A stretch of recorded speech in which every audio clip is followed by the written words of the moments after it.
Welcome to the California State Board of Education's LCFF channel.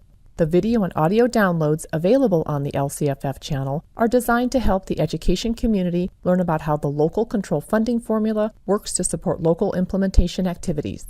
The focus of this brief segment provides some guidance regarding how to think about and begin development of a quality local control and accountability plan.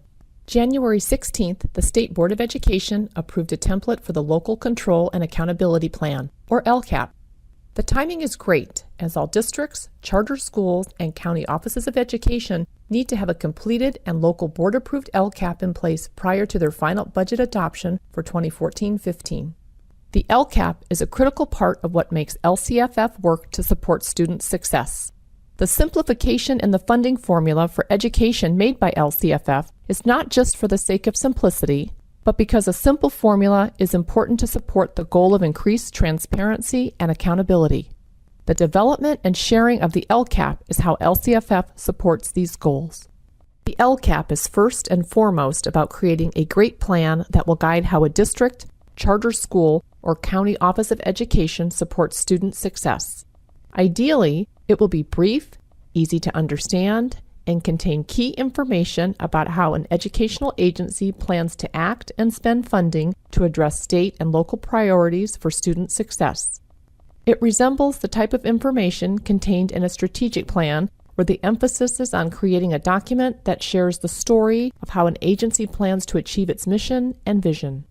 The LCAP is intended to be a comprehensive plan that includes LCFF funds received by a local education agency.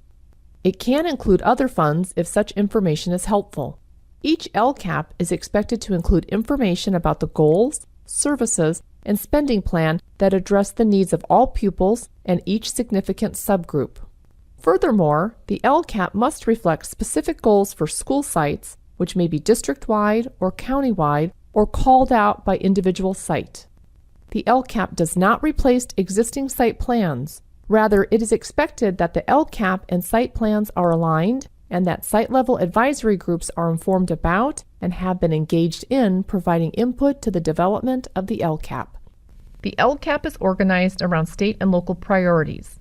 In the case of school districts, the state has identified 8 priorities that must be addressed over the course of the 3-year LCAP horizon.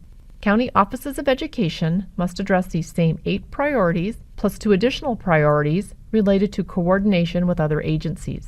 Charter schools may develop plans that address the 8 state priorities, but these may be modified based on the goals identified by each charter school in its application.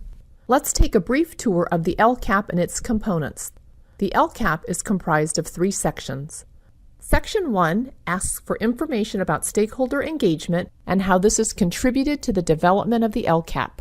Section 2 is where goals for the LEA and school sites are described with an explanation of progress indicators.